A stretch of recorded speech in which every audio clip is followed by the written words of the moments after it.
Shalom Bapak Ibu, Saudara-saudari, dan adik-adik yang dikasihi Tuhan Yesus. Kita berjumpa lagi di pagi menjelang siang hari Minggu tanggal 12 Februari tahun 2023, di mana sebentar kita akan beribadah dan juga melakukan perjamuan kudus keluarga Warlot Ministry. Mari kita buka dengan doa minta pimpinan Allah Roh Kudus. Kita berdoa. Segala pujian, hormat, dan segala kemuliaan dan syukur kami persembahkan bagi Allah Bapa, Tuhan Yesus Roh Kudus, Tuhan kami ketiganya yang esa. Kami bersyukur di pagi menjelang siang hari Minggu tanggal 12 Februari tahun 2023 ini, karena oleh kemurahan Tuhanlah kami bisa beribadah kepadamu secara virtual. Oleh karenanya Bapa, kami mohon kiranya ibadah kami perjamuan kudus keluarga Warlot Ministry ini dari awal, pertengahan sampai selesai, kiranya Roh Kudus pimpin kami. Dan terimalah penyembahan puji-pujian kami Bapa yang akan kami persembahkan, dan kami akan menerima juga firman-Mu.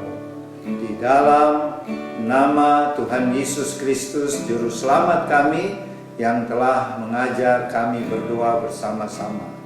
Bapa kami yang ada di dalam sorga, dikuduskanlah nama-Mu. Datanglah kerajaan-Mu. Jadilah kehendak-Mu di bumi seperti di sorga. Berikanlah kami pada hari ini makanan kami yang secukupnya, dan ampunilah kami akan segala kesalahan kami, seperti kami juga mengampuni orang-orang yang bersalah kepada kami. Dan janganlah membawa kami ke dalam pencobaan, tetapi lepaskanlah kami dari segala yang jahat. Karena Engkaulah yang mempunyai kerajaan dan kuasa dan kemuliaan sampai selama-lamanya. Amin.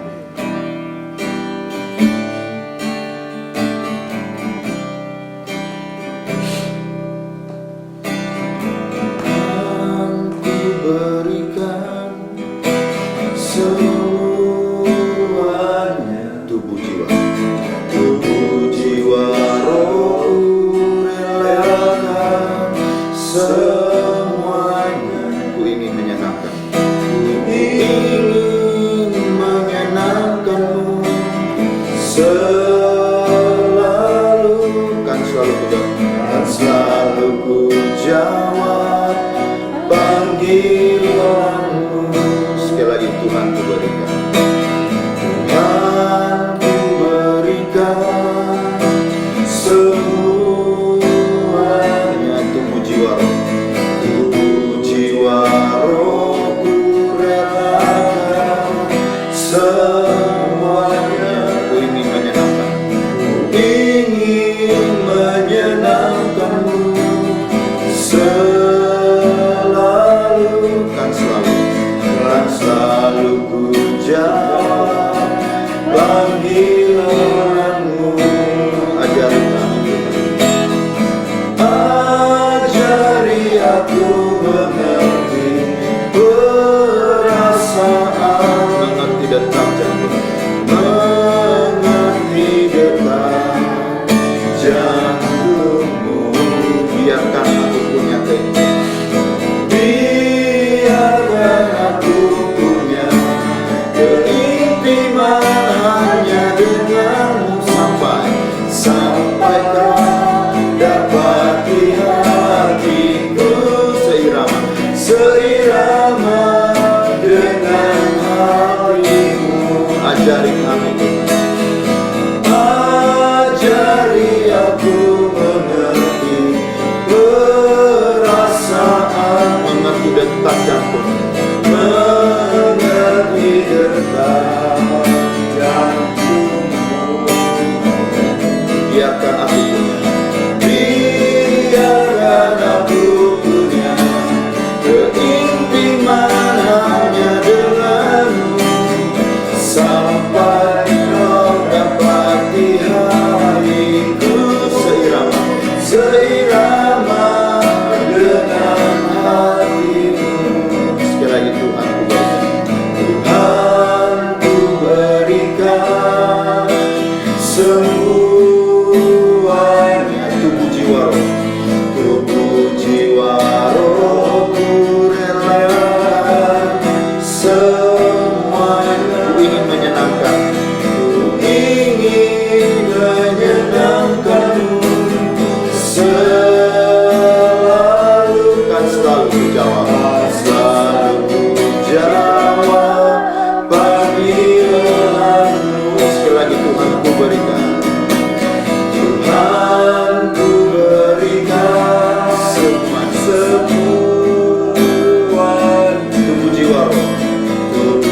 selalu ku jawab, selalu ku jawab panggilanmu. Ajari kami ya, Ajari aku mengerti perasaan, mengerti detak jantung, mengerti detak jantungmu. Biarkan aku punya keintiman hanya denganmu, sampai kau dapati hatiku seirama dengan hatimu. Ajari aku mengerti perasaan, mengerti detak jantung, mengerti detak jantung. biarkan kami punya keintiman, Biarkan aku punya keintiman hanya denganmu, sampai kau dapati hatiku seirama dengan hatimu. ajari kami Ajari aku mengerti perasaanmu, mengerti detak jantungmu. Biarkan aku punya keintiman hanya denganmu, sampai kau dapati hatiku seirama dengan. sekali lagi. Ajari kami selalu, Ajari aku mengerti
menyenangkanmu, menyenangkanmu.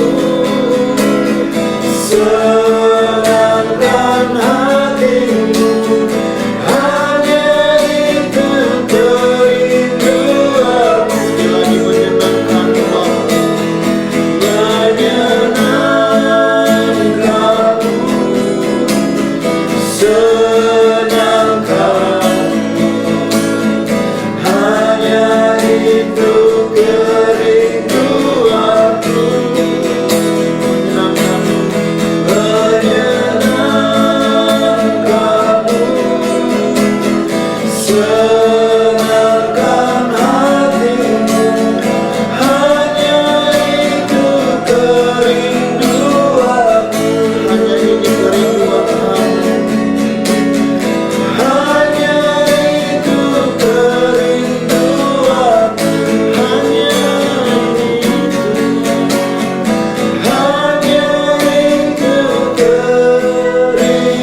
itu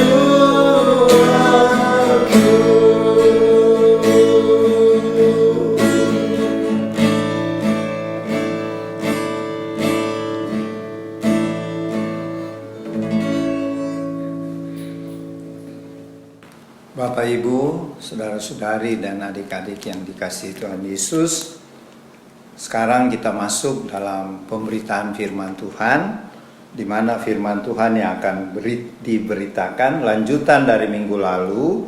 Kalau minggu lalu Wahyu pasal 12, sekarang kita masuk di Wahyu pasal 13 ayat 1 sampai 18. Kita siapkan Wahyu pasal 13 mulai dari ayat 1 sampai ayat 18.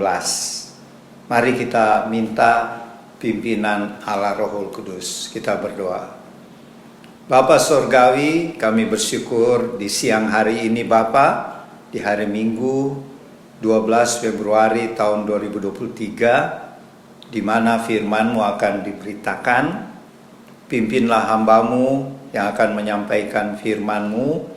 Pimpinlah mulut perkataan hamba-Mu ini, sehingga apa yang hamba sampaikan seturut dengan kehendak-Mu. Siapkanlah hati kami semua yang mendengarkan, seperti tanah yang subur, sehingga benih yang kekal, yaitu firman-Mu waktu ditaburkan, akan bertumbuh, berakar kuat, bahkan menghasilkan buah-buah untuk kemuliaan nama Tuhan. Berfirmanlah ya Tuhan, kami siap mendengarkan firman-Mu di dalam nama Tuhan Yesus. Amin.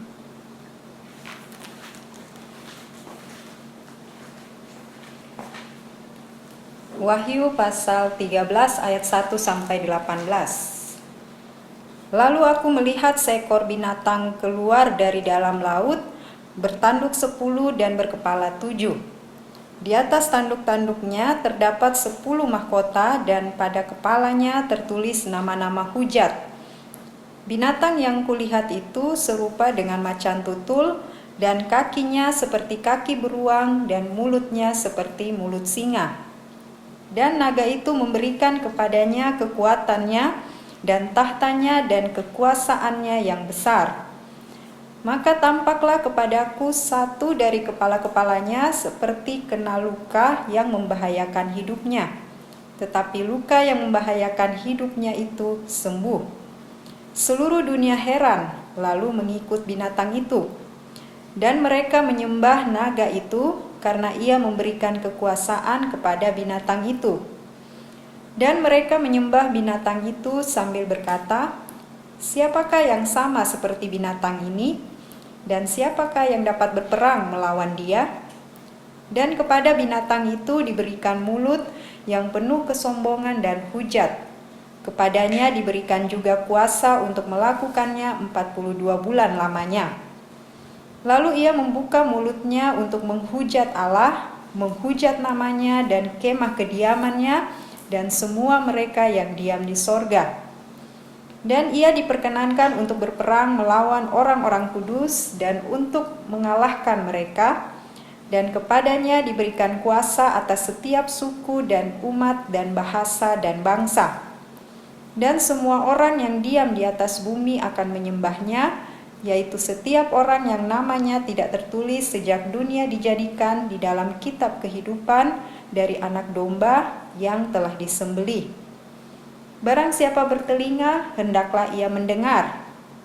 Barang siapa ditentukan untuk ditawan, ia akan ditawan. Barang siapa ditentukan untuk dibunuh dengan pedang, ia harus dibunuh dengan pedang.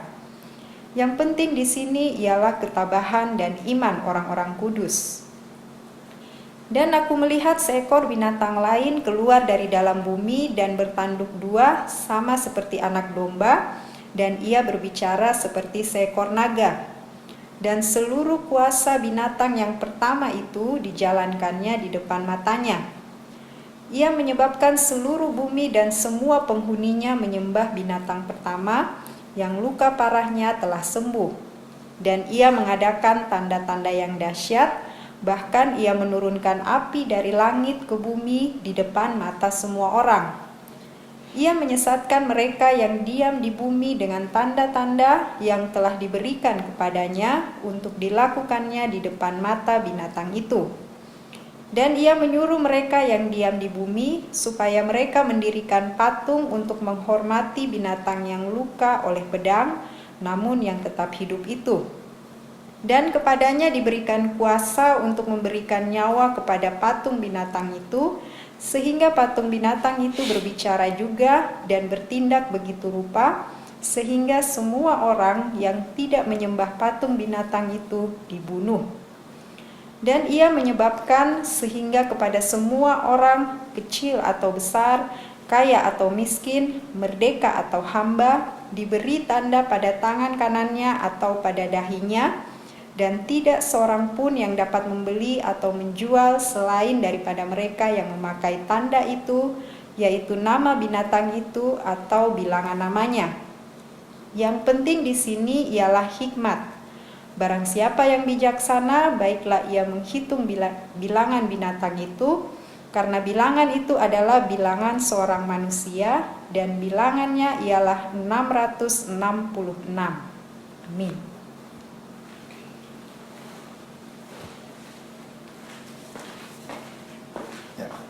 Bapak Ibu, saudara-saudari, adik-adik yang dikasihi Tuhan, kalau di pasal 12 di minggu lalu berbicara tentang naga dan perempuan. Naga itu menggambarkan iblis, ya. Kalau perempuan di pasal 12 itu bangsa Israel, 12 suku. Makanya dia memakai 12 bintang mahkota di kepalanya, itu adalah tandanya ada 12 suku Israel. Di pasal 13 ini ada dua sosok lain lagi, yaitu binatang yang keluar dari dalam laut. Ini tentang penglihatan Rasul Yohanes, ya, di Pulau Patmos.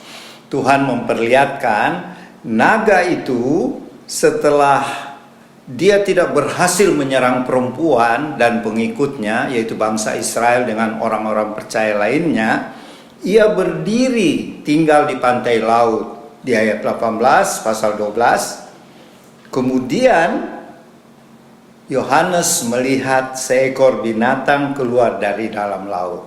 Jadi si naga atau iblis sedang berdiri di pantai laut, lagi mengamati pantai laut. Rasul Yohanes melihat muncul seekor binatang lagi keluar dari dalam laut, tanduknya 10, kepalanya 7, ya. Dan di atas tanduk-tanduknya yang 10 itu ada mahkota. Dan tertulis nama-nama hujat di kepalanya. Nama-nama hujat itu nama-nama yang tidak baik, ya. Kemudian dia melihat, Rasul Yohanes melihat binatang itu bentuknya seperti macan tutul atau leopard, ya, leopard, macan tutul. Bentuknya, badannya, kakinya seperti kaki beruang, dan suaranya seperti singa. Artinya gini, siapakah binatang yang muncul dari dalam laut ini?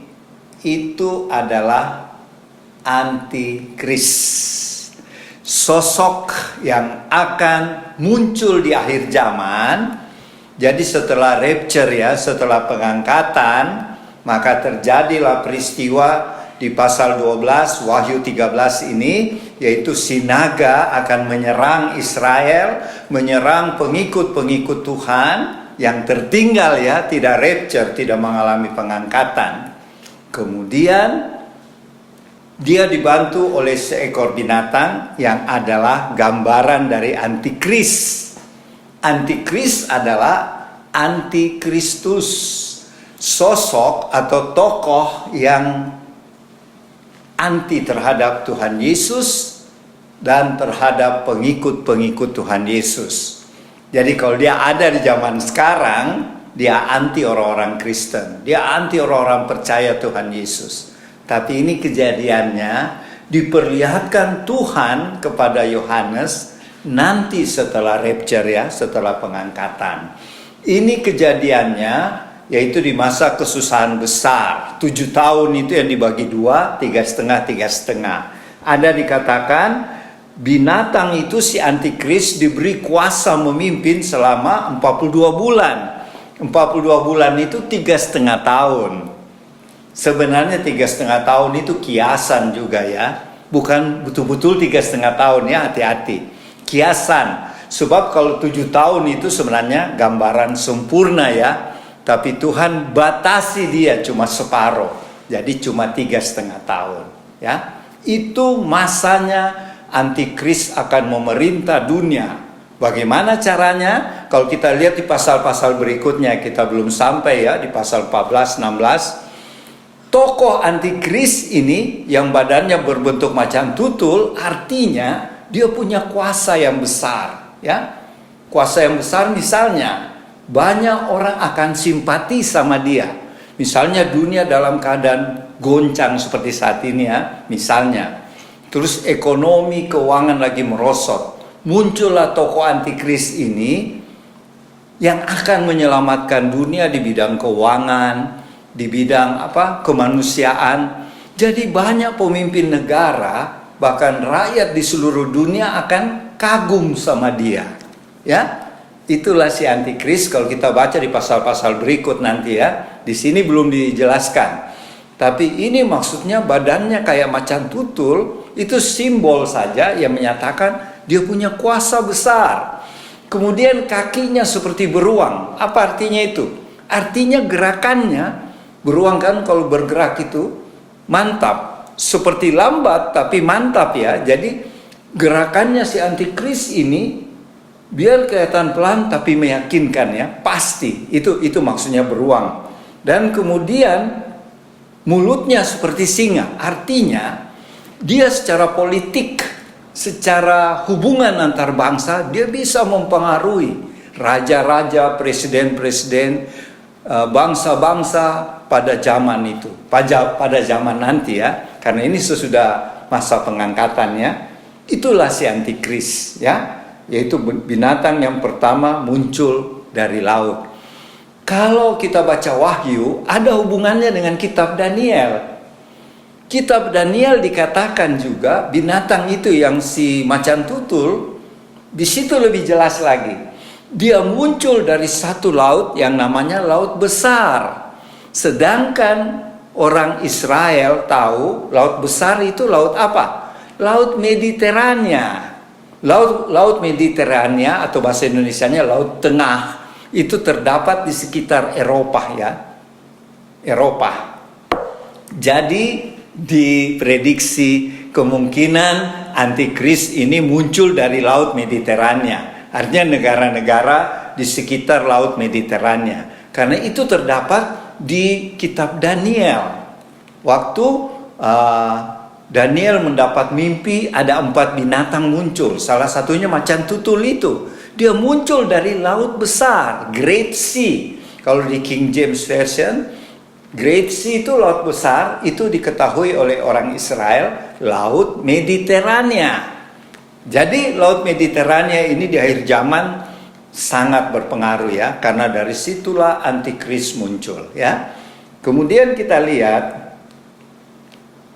si antikris ini dia akan mempengaruhi bangsa-bangsa dan tugasnya itu tujuannya cuma 2. Dia menghujat Tuhan. Dia lawan Tuhan, dia lawan Tuhan Yesus, makanya namanya antikris. Kemudian dia menghujat surga, ditulis ini di ayat 5, dia ayat 5 dan 6, selama 42 bulan, selama 3,5 tahun, antikris menghujat Tuhan, menghujat nama Tuhan, dan surga, kediaman Tuhan. Dan dia juga berperang melawan orang-orang kudus. Siapa itu orang kudus? Orang-orang percaya yang ada setelah zaman pengangkatan. Wah, jadi menderita ya, orang-orang percaya Kristus pada zaman antikris itu sangat menderita. Mereka akan dikejar-kejar oleh antikris dan pasukannya ya. Dan semua orang yang diam di bumi akan menyembah dia. Luar biasa ini antikris ya. Dan setiap orang yang memang sudah ditentukan, tidak ditulis dalam kitab kehidupan, itu akan menjadi pengikut-pengikut antikris. Siapa itu orang yang tidak tertulis namanya di kitab kehidupan anak domba? Yaitu orang-orang yang menolak percaya Tuhan Yesus. Jadi teman-teman warlot, tugas kita memberitakan Injil. Kalau orang tidak terima, orang itu masuk dalam kategori ini. Mereka akan menjadi pengikut-pengikut antikris nanti, ya.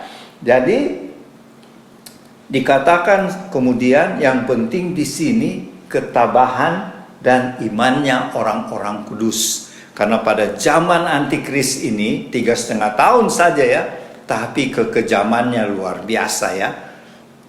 Nah, kemudian kita lihat lagi, Rasul Yohanes melihat ada binatang yang keluar dari dalam bumi.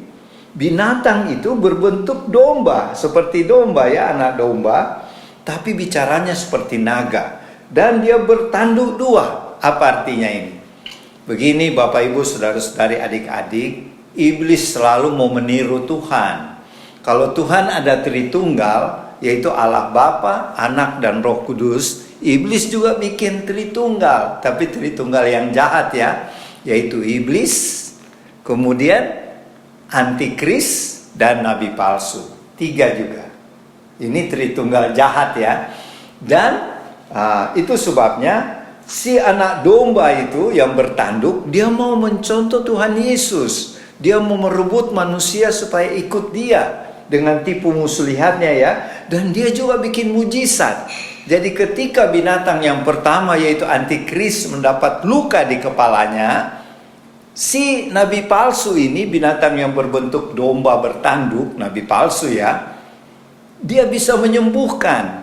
Dan dia juga bisa mendatangkan api dari langit seperti Nabi Elia ya. Sehingga banyak orang akan menyembah antikris, menyembah naga, yaitu si iblis. Jadi si nabi palsu ini kerjasama dengan antikris, kerjasama dengan naga. Bahkan si nabi palsu ini memberikan kekuatannya bagi si antikris. Si naga juga iblis memberikan kuasanya, tahtanya buat si antikris. Makanya antikris bisa memerintah dunia ya pada zaman itu nanti. Dan kita lihat banyak orang disesatkan oleh nabi palsu ini. Bahkan si nabi palsu itu memerintahkan bikin patungnya antikris. Dan semua orang dipaksa menyembah dia. Dan kemudian dikatakan, ini yang perlu kita perhatikan. Semua orang yang menyembah antikris ini, yang ikut antikris, diberi tanda di dahinya dan di tangannya, yaitu angka 666, bukan 666 ya, salah. Yang benar dalam bahasa aslinya 666 ya. Itu adalah kalau orang Israel atau orang Yahudi mengartikan, kalau 777 atau 777 itu tentang Tuhan ya. Tapi kalau 666 itu tentang manusia. Kita ingat ya, manusia diciptakan pada hari yang ke-6. Tapi kalau 666 itu adalah lambang dari antikris, yang artinya dia mau mengikuti seperti Tuhan Yesus tapi tidak sampai-sampai. Jadi tidak sampai 7, jadi cuma sampai di 6. 666. Jadi 666 itu bukan satu tanda ya, itu cuma Simbol yang artinya ada seorang tokoh nanti yang mau mencontoh Tuhan Yesus, tapi dia masih di bawah Tuhan Yesus. Itu arti dari 666. Jadi nanti kalau Bapak Ibu Saudara-saudari lihat ada mobil tulis 666, ada band anak muda yang pakai simbol 666, itu bukan antikris. Itu sebenarnya cuma mereka punya mode saja ya. Tapi kalau yang di kitab Wahyu ini artinya seorang tokoh yang mau mencontoh Tuhan Yesus berkuasa di dunia, tapi dia tidak bisa menyaingi Tuhan Yesus. Tuhan Yesus lebih hebat ya. Itulah yang disebut antikris 666. Dan dikatakan tidak ada orang bisa belanja atau menjual kalau tidak pakai tanda itu. Artinya kalau tidak menyembah si antikris, tidak tunduk sama dia tidak bisa beli apa-apa, tidak bisa jual apa-apa. Jadi tidak ada pilihan lain supaya bisa hidup, harus menyembah 666. Itu sebabnya dikatakan di kitab Wahyu ini sebenarnya cuma simbol ya. Mereka akan diberikan tanda di dahi dengan di tangan. Itu sebenarnya dia mencontoh Tuhan juga. Tuhan kan perintahkan sama orang Israel, tulislah firmanku itu supaya kamu ingat di dahimu dan di pergelangan tanganmu. Artinya sebenarnya firman Tuhan itu harus kita ingat. Dan firman Tuhan itu yang itu ditaruh di dahi ya, di pikiran, harus kita ingat selalu firman Tuhan. Kalau di tangan artinya firman Tuhan itu bukan cuma teori tapi dilakukan. Tangan itu gambaran melakukan. Dan antikris juga contoh. Dia memberikan pengaruh di pikiran-pikiran orang supaya tidak lagi menyembah Tuhan Yesus tapi menyembah Dia. Itulah yang dimaksud di sini ya. Jadi Bapak Ibu, Saudara-saudari, adik-adik yang dikasihi Tuhan, itu saja yang bisa saya sampaikan tentang antikris dengan nabi palsu yang akan muncul nanti setelah peristiwa pengangkatan. Jadi pesan buat kita semua, khususnya anggota Warlot dan keluarga, dan Bapak Ibu, Saudara-saudari simpatisan Warlot, marilah kita hidup benar. Kita hidup dalam kekudusan, melaksanakan firman Tuhan, mengasihi Tuhan Yesus, dan bergaul akrab dengan Allah Roh Kudus. Sehingga saat pengangkatan kita mengalami pengangkatan. Kita bersikap seperti 5 gadis bijaksana yang punya minyak dan lampu kita tetap menyala, pelita kita. Sehingga pada waktu peristiwa pengangkatan Tuhan Yesus dapati kita mengasihi Tuhan Yesus dan beriman kepadanya. Ya, kita tidak perlu lagi mengalami zaman antikris yang penuh dengan kekejaman yang nanti akan kita bahas minggu depan, di mana sudah mulai kita bahas tertulis di Wahyu tentang siapa itu antikris ya. Demikianlah Bapak Ibu, Saudara-saudari, adik-adik. Nanti selanjutnya dilengkapi oleh Oma Palar ya. Shalom, Tuhan memberkati. Selamat siang Bapak Ibu, teman-teman di rumah serta tim Warlot. Kita berjumpa lagi. Pada saat ini saya hanya menambahkan apa yang Opa katakan tadi. Tidak mendetail karena Opa sudah berbicara. Saya cuma kasih sedikit kesimpulan apa pengertian yang kita terima, kenapa binatang ya, dan seterusnya. Sebelum Wahyu 12 itu bagaimana Tuhan menyatakan dirinya mempersiapkan. Kalau kita baca, Tuhan mempersiapkan anak-anaknya manusia untuk melihat membawa kehidupan mereka menghadapi kenyataan akhir zaman. Jadi Tuhan yang kita harus selalu ingat pribadi Tuhan. Bagaimana Tuhan bertindak pada kehidupan kita, ciptaannya. Tidak langsung kita menghadapi sesuatu kenyataan dalam dunia ini. Dalam hal ini akhir zaman. Dia mempersiapkan dari 1 sampai dengan Wahyu 10 kalau saya tidak salah ya. Wahyu 11 itu persiapan. Memang ada sangkut bautnya dengan Wahyu yang kemudian ya, pasal kemudian. Tapi itu persiapan sebagai ciptaannya anak-anak Tuhan yang khususnya mengerti Tuhan dalam hal ini. Bagaimana Tuhan mempersiapkan sebelum ada satu pribadi yang akan menentang, melawan kita sebagai pengikut Tuhan. Sekarang kita masuk di Wahyu 13.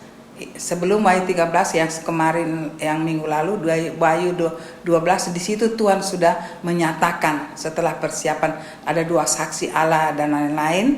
Ini mulai masuk 12 dan 13. Disitulah Tuhan menyatakan siapa sebentar yang akan melawan kita. Tuhan adalah Maha Tahu. Tuhan menciptakan kita, menciptakan bumi ini.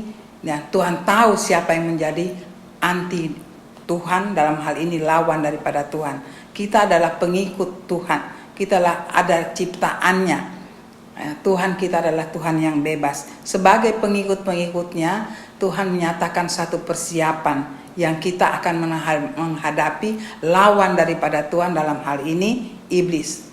Mulai dari Wahyu 12, tapi sekarang minggu ini kita sudah menghadapi Wahyu 13. Wahyu 13 berbicara, tadi Opa sudah berbicara, saya tidak ulang lagi.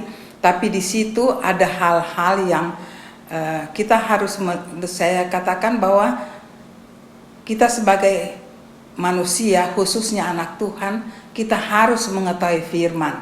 Ya, mungkin ya saya juga sebagai pengikut Tuhan yang biasa, saya tidak ahli di dalam firman. Tetapi kalau kita selalu dekat Tuhan, ada hal-hal yang Tuhan tumbuhkan, bahwa kita harus mengerti Tuhan. Kita harus mengerti apa hidup kita di dunia ini sampai pada akhirnya. Ya, kita harus tahu bahwa kita juga akan mengakhiri dunia ini, dan Tuhan persiapkan kita, dan melalui kehidupan kita yang selalu kita dekat dengan Tuhan, pada akhirnya kita akan melawan satu pribadi yang tidak suka Tuhan, ya. Dan pada awalnya yang dikatakan iblis adalah binatang, ular.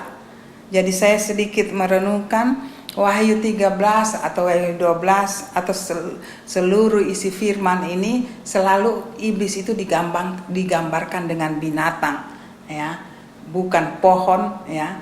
Ya, kita tidak masuk dalam satu tanda lambang yang melawan Tuhan, anti Tuhan, ya. Kita akan juga ada di situ kalau kita tidak dalam prinsip yang sebenarnya harus bersandar di Tuhan, tapi kita lawan Tuhan, kita juga akan diberikan lambang, ya, itu binatang. Yang tadi Opa sudah katakan, iblis itu selalu mencontoh, ya. Jadi yang Opa katakan tadi itu, naga itu sang iblis sendiri, ya. Dia keluar dari laut, itulah antikris. Ya, sedikit saya mengulang apa yang Opa katakan. Dan yang keluar dari bumi, itulah nabi palsu. Nah, kita sebagai manusia yang dipakai oleh iblis, yang melawan Tuhan, yang tidak sependapat dengan Tuhan, ya, yang dipakai oleh iblis, yaitu yang keluar dari bumi, yaitu nabi palsu. Jadi iblis itu sifatnya selalu mencontoh. Kita tidak usah bingung karena memang begitu. Tapi dia mencontoh, tidak hanya mencontoh, tapi dia tidak bisa berbuat sama dengan Tuhan.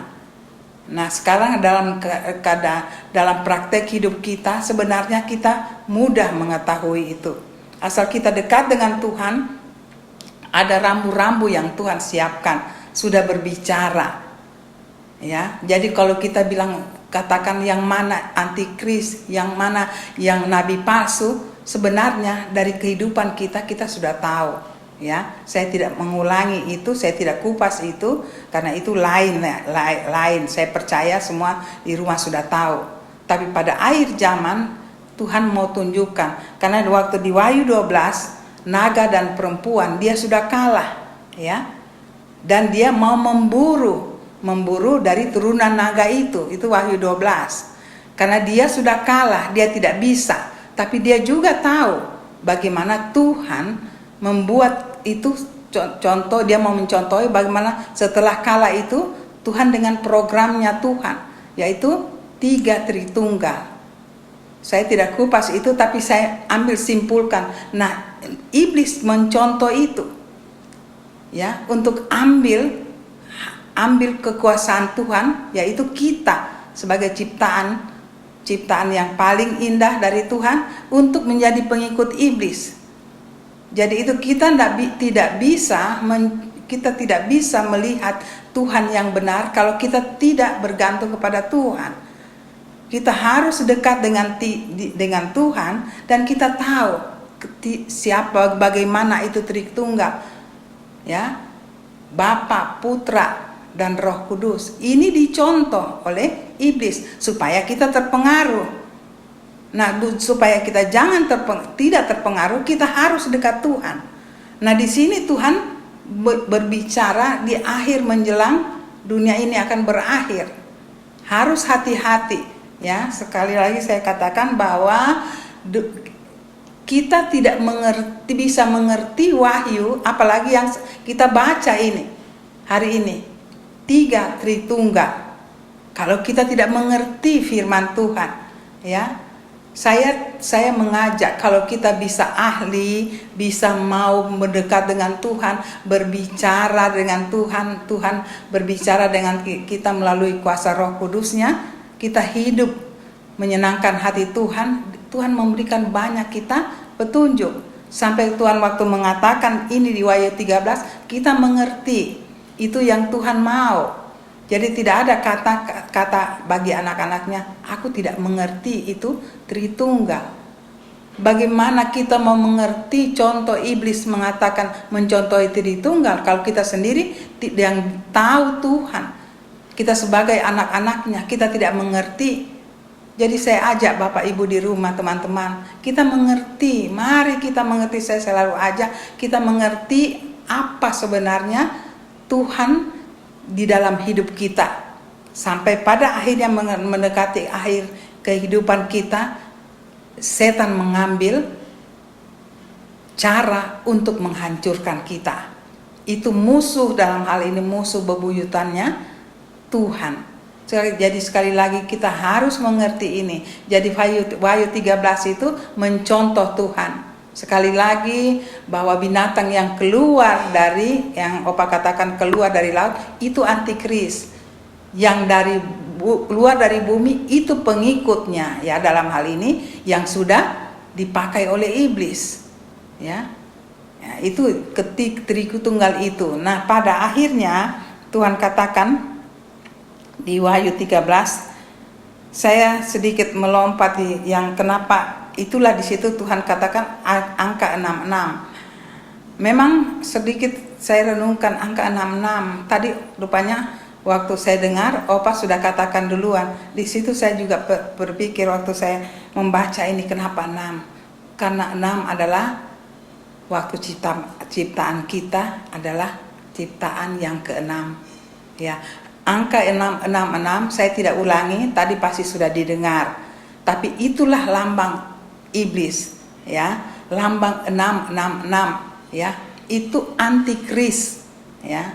Jadi kita tidak usah apa ya, memang banyak tidak bisa juga disalahkan karena itulah anak-anak Tuhan yang mau mencari tahu, ya. Angka 66 yang kita sudah dengar saya tidak lagi ulangi, tapi begitulah orang yang hidup di dalam Tuhan.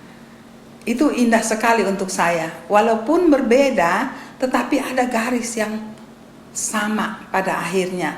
Ya, mari yang penting di sini Tuhan memakai sudah sangat jelas angka 66 itu iblis, dan di sini intinya iblis mau mencontohi Tuhan. Tetapi pada akhirnya dia juga kalah, ya. Nah, teman-teman, Bapak Ibu di rumah, saya tidak ulangi lebih panjang lagi karena semua sudah dengar, disimpulkan pada apa yang Opa katakan. Tinggal kita kembangkan di rumah bersama Roh Kudus. Kita rajin membaca firman, kita rajin bertanya kepada Tuhan melalui kuasa Roh Kudusnya, Tuhan pasti akan memberikan penjelasan. Mari kita siapkan hati kita, menyediakan kekudusan hidup kita bersama keluarga untuk lebih intim dengan Tuhan. Maka apa yang Tuhan katakan ini tidak pernah menjadi kabur, ya, meraba-raba, tapi ini sangat jelas. Sampai pada akhirnya kita akan bersama-sama dengan Tuhan di dalam kehidupan kita di surga nanti. Kiranya Tuhan melalui kuasa Roh Kudusnya bisa menerangkan lebih jelas lagi pada Bapak Ibu, saudara-saudari di rumah setelah kami tutup khotbah ini atau penjelasan ini mengenai kitab Wahyu pada siang hari ini. Tuhan memberkati, kiranya berkat Tuhan melimpah sampai Tuhan datang menjemput kita. Maranatha, amin.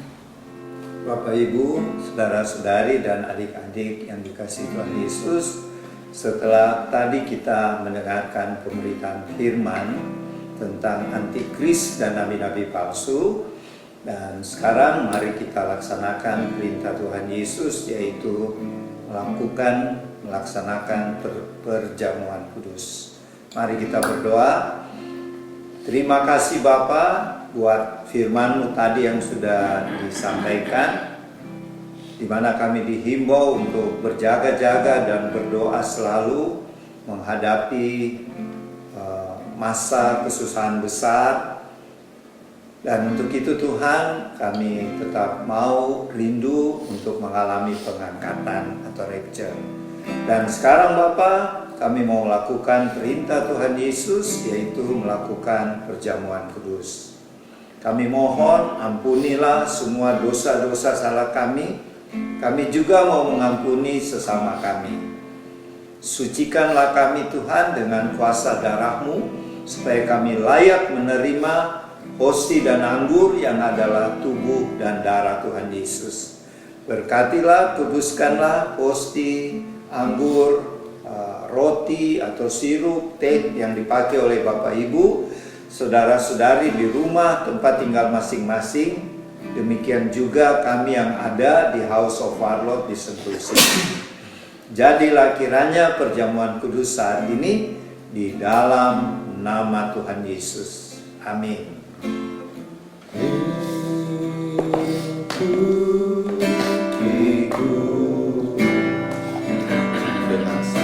Dengan sayang naungimu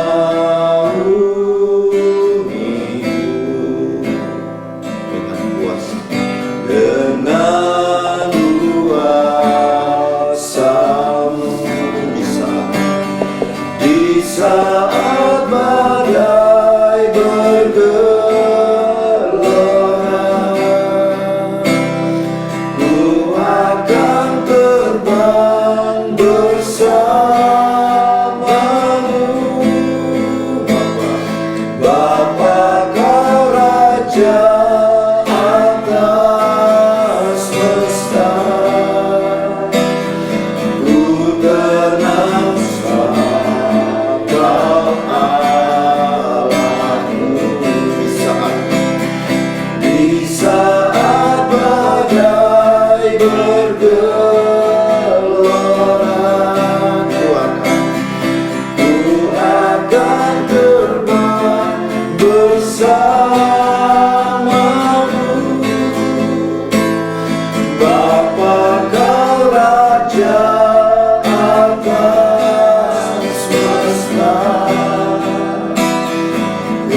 terima, ada yang tertera firman Tuhan, silakan dibaca di tempat tinggal masing-masing. Kalau tidak ada, tidak apa.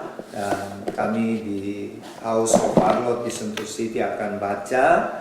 Dan firman-firman yang kami baca ini adalah pesan khusus buat anggota Warlot dan keluarga, juga buat Bapak Ibu saudara-saudari.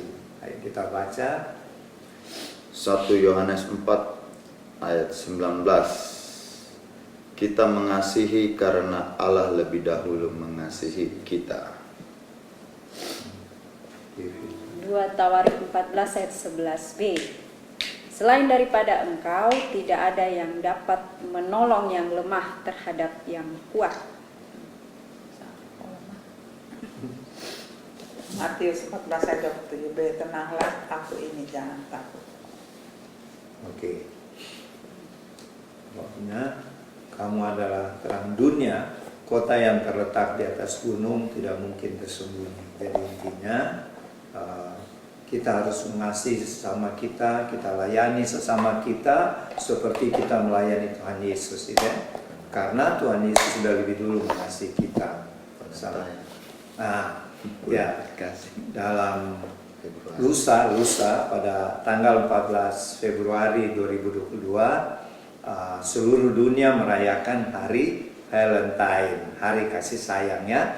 Jadi tepat tadi firman-Nya bahwa kita harus saling mengasihi karena Tuhan Yesus lebih dulu mengasihi kita, bahkan sampai Dia mengorbankan nyawanya di kayu salib di Bukit Kalvari. Terus apa gini apa? Selain daripada Tuhan, tidak ada yang dapat menolong. Ya. Jadi mari kita hanya mengandalkan Tuhan, sebab di dalam keadaan dunia saat ini seperti baru-baru 6 hari lalu ada gempa yang dahsyat di Turki dan Suriah. Kita mau lari kemana lagi kalau bukan kepada Tuhan? Karena Tuhan Yesuslah satu-satunya penolong kita, pelindung kita, ya. Dan di Roma tadi terakhir apa? Tenanglah. Ya, itulah sebabnya kita bisa tenang karena kita ada dalam lingkupan sayap kasih Tuhan Yesus. Sehingga sebagai duta-duta Kristus di akhir zaman, kita adalah terang dunia. Kita harus memancarkan terang Kristus sehingga banyak orang yang bertobat, dipulihkan, dan menerima Tuhan Yesus sebagai Tuhan dan Juru Selamat.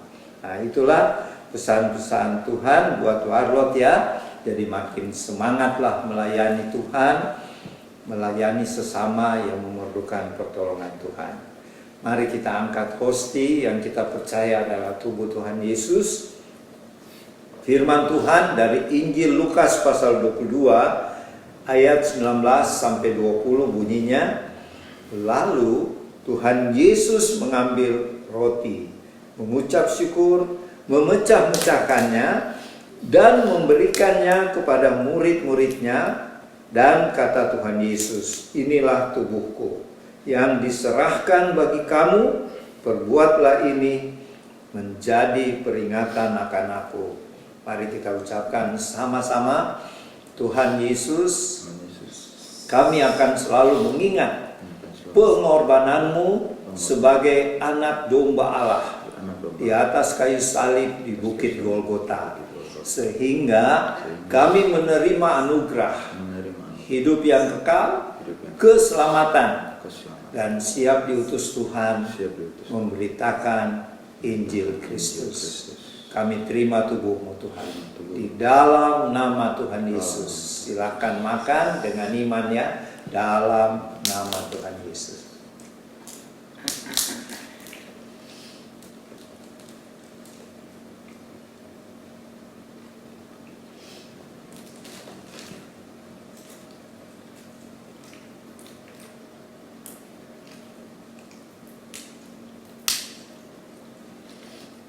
Terima kasih Tuhan. Kita angkat cawan perjamuan. Firman Tuhan berkata, demikian juga dibuat Tuhan Yesus dengan cawan sesudah makan. Tuhan Yesus berkata, cawan ini adalah perjanjian baru oleh darahku yang ditumpahkan bagi kamu. Mari kita sambut firman-Nya. Terima kasih Tuhan Yesus buat darahmu yang suci, darah anak domba Allah yang telah tercurah di kayu salib di Bukit Kalvari. Darah-Mu yang suci sudah memeteraikan kami menjadi warga-warga kerajaan sorga, menjadi duta-duta Kristus untuk pergi memenangkan jiwa-jiwa bagi Tuhan Yesus. Kami terima darah-Mu Tuhan di dalam nama Tuhan Yesus. Silakan minum dalam nama Tuhan Yesus.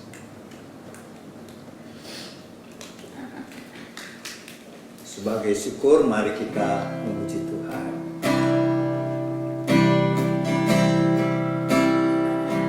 Saat badai bergelora, ku akan tenang bersamamu. Bapa, Kau Raja atas semesta, ku renang Kau Allahku. Lingkupi kami.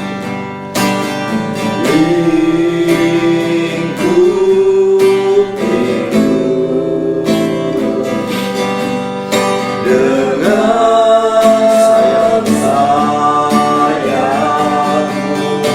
Naungi kehidupan kami.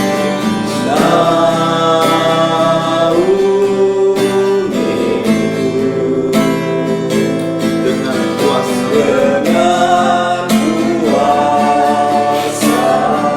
sekali lagi lingkupi kami ya Roh Kudus. Lingkupiku Dengan sayap-Mu ya Bapa. dengan sayapmu, naungiku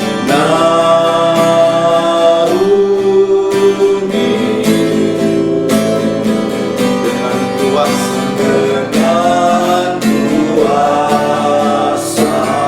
di saat badai. Di saat badai bergelora, ku akan terbang bersamamu. Bapa, Kau Raja atas semesta, ku renang Kau Allahku.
Sorgawi, Raja atas segala raja, Pencipta dan penguasa alam semesta ini. Meskipun keadaan dunia saat ini penuh dengan kegoncangan, di mana pada 6 hari yang lalu kami menyaksikan bencana dahsyat, gempa bumi yang dahsyat terjadi di negara Turkiye dan Suriah. Itu mengingatkan kami bahwa hidup kami sebenarnya hanya ada di dalam tangan Tuhan. Kami doakan saudara-saudara kami di negara Turkiye dan Suriah yang mengalami gempa bumi ini, kiranya Tuhan menguatkan mereka, menghibur mereka, khususnya bagi anggota-anggota keluarga mereka yang menjadi korban dalam bencana gempa bumi yang sangat dahsyat ini, baik di negara Turkiye maupun di Suriah. Hiburkanlah mereka Tuhan, dan kami berdoa kiranya bangsa kami Indonesia Tuhan tetap melindungi dari segala macam bencana yang sedang melanda dunia. Sekalipun kami tahu Tuhan, menjelang kedatangan-Mu yang kedua kali Tuhan Yesus, tanda-tanda alam seperti gempa bumi, bala kelaparan, bala sampar, dan lain-lain sebagainya, termasuk peperangan antar etnis, antar bangsa, sebelum Tuhan Yesus datang kedua kali adalah tanda-tanda mendahului. Untuk itu Bapa, ingatkanlah kami selalu Roh Kudus, untuk kami selalu berjaga-jaga dan berdoa sambil tetap setia melayani Tuhan, melayani sesama kami yang memerlukan pertolongan Tuhan, yang memerlukan terang ajaib dari Tuhan, kesembuhan, pemulihan, dan lain sebagainya. Untuk itu Tuhan, pakailah kami Warlot dengan penuh keajaiban untuk kami melayani sesama kami yang sedang menanti-nantikan pertolongan-Mu. Tuhan, terima kasih. Berkatilah pemerintah bangsa kami. Berkatilah Bapak Presiden Joko Widodo sekeluarga. Berkati juga Wakil Presiden Ma'ruf Amin sekeluarga. Berkati juga pejabat tinggi sipil, militer, kepolisian, maupun semua anggota-anggota DPR, baik di tingkat pusat sampai ke pelosok-pelosok desa. Berkati mereka semua Tuhan, curahkan roh takut akan Tuhan, sehingga pemimpin-pemimpin bangsa kami menjalani roda pemerintahan dengan adil, bersih, dan takut akan Tuhan. Sehingga bangsa kami akan dipromosikan oleh Tuhan menjadi terang bagi bangsa-bangsa lain. Terima kasih Tuhan, terima kasih. Berkatilah teman-teman, Bapak Ibu, saudara-saudari, adik-adik yang berulang tahun hari ini atau di minggu yang akan berjalan. Tuhan kiranya mengaruniakan panjang umur, lengkapi sempurnakan sukacita mereka, dan tingkatkanlah kerohanian dan pelayanan serta karir mereka. Bagi anak-anak kami, saudara-saudara kami, cucu-cucu kami yang sedang dalam studi atau pendidikan di strata apapun, Tuhan kiranya mengaruniakan kepintaran, mengaruniakan kerohanian yang baik, mengetahui kebenaran sesuai dengan firman-Mu. Dan bagi saudara-saudara kami, Bapak Ibu yang mengalami permasalahan, baik itu permasalahan keluarga, permasalahan keuangan, pekerjaan, bisnis, studi, dan lain sebagainya, bahkan masalah pelayanan. Mari Roh Kudus, tuntun kami supaya kami mendapatkan kekuatan, penghiburan, dan juga solusi untuk mengatasi masalah ujian cobaan yang kami hadapi. Terima kasih Roh Kudus. Dan Tuhan, berkatilah semua anggota Warlot dengan keluarga. Bangkitkanlah kami untuk tetap bersemangat Tuhan, untuk melayani Tuhan. melayani sesama kami yang memerlukan pertolongan Tuhan selama waktu masih ada yang Tuhan berikan kepada kami. Menjelang kedatangan-Mu yang kedua kali dalam peristiwa pengangkatan atau rapture. Ingatkan kami supaya kami tidak tersesat oleh antikris atau nabi-nabi palsu. Terima kasih Tuhan, terima kasih. Kami serahkan seluruh hidup kami, keluarga kami, orang-orang tua kami, anak-anak kami, cucu-cucu kami, bahkan handai tolan kami ke dalam tangan-Mu Tuhan. Dan sebelum kami mengakhiri ibadah ini, kami memohon berkat-berkat dari Tuhan. Kiranya berkat-berkat dari Bapa Sorgawi, berkat rohani, berkat jasmani yang berlimpah-limpah, dan kasih karunia Tuhan Yesus, serta persekutuan dengan Allah Roh Kudus, menyertai Bapak, Ibu, Saudara-saudari, adik-adik di tempat tinggal masing-masing, dan kami yang berada di House of Harlot Sentul City, mulai siang ini sampai Tuhan Yesus datang yang kedua kali di awan-awan, dan kita semua mengalami pengangkatan, bahkan sampai selama-lamanya. Di dalam nama Tuhan Yesus. Haleluya. Amin.